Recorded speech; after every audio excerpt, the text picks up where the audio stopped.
ورحمة الله وبركاته نحمده ونصلي على رسوله الكريم أما بعد فأعوذ بالله من الشيطان الرجيم بسم الله الرحمن الرحيم يا أيها الذين آمنوا كتب عليكم الصيام كما كتب على الذين من قبلكم لعلكم تتقون. جناب صدر اور محترم دوستو، میں آج روزے کی اہمیت و فضیلت اور اس کی حقیقت کو اپنی تقریر کا موضوع قرار دے کر لطف کر رہا ہوں.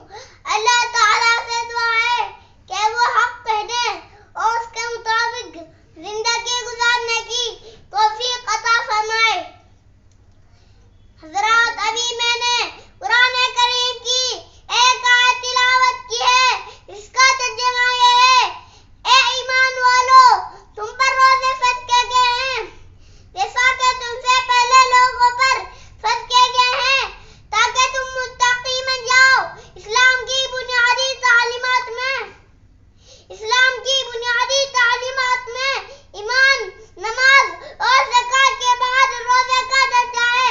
رمضان کے پورے ماہ کے روزے مسلمانوں پر فرض کیے گئے ہیں. جو شخص بلا عذر شرعی رمضان کا ایک روزہ بھی چھوڑ دے تو وہ بہت بڑا گنہگار ہے. جناب رسول اللہ صلی اللہ علیہ وسلم نے ارشاد فرمایا: جو شخص بلا عذر شرعی رمضان کا ایک روزہ بھی چھوڑ دے، جو اگر اس کے بدلے میں ساری عمر بھی روزہ رکھے تو بھی اس کا حق ادا نہ ہو سکے گا. روزہ ایک ایسی عبادت ہے جو صرف اسلام ہی میں فرض نہیں ہوا ہے بلکہ دنیا میں جتنے مذہب ہوئے ہیں یہاں سب میں کسی نہ کسی شکل میں روزے کا وجود ہے. توریت اور انجیل کے صفحات گواہ ہیں.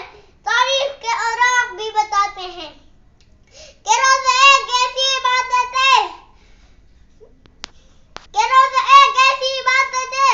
جو ہر دور میں ادا کی گئی ہے.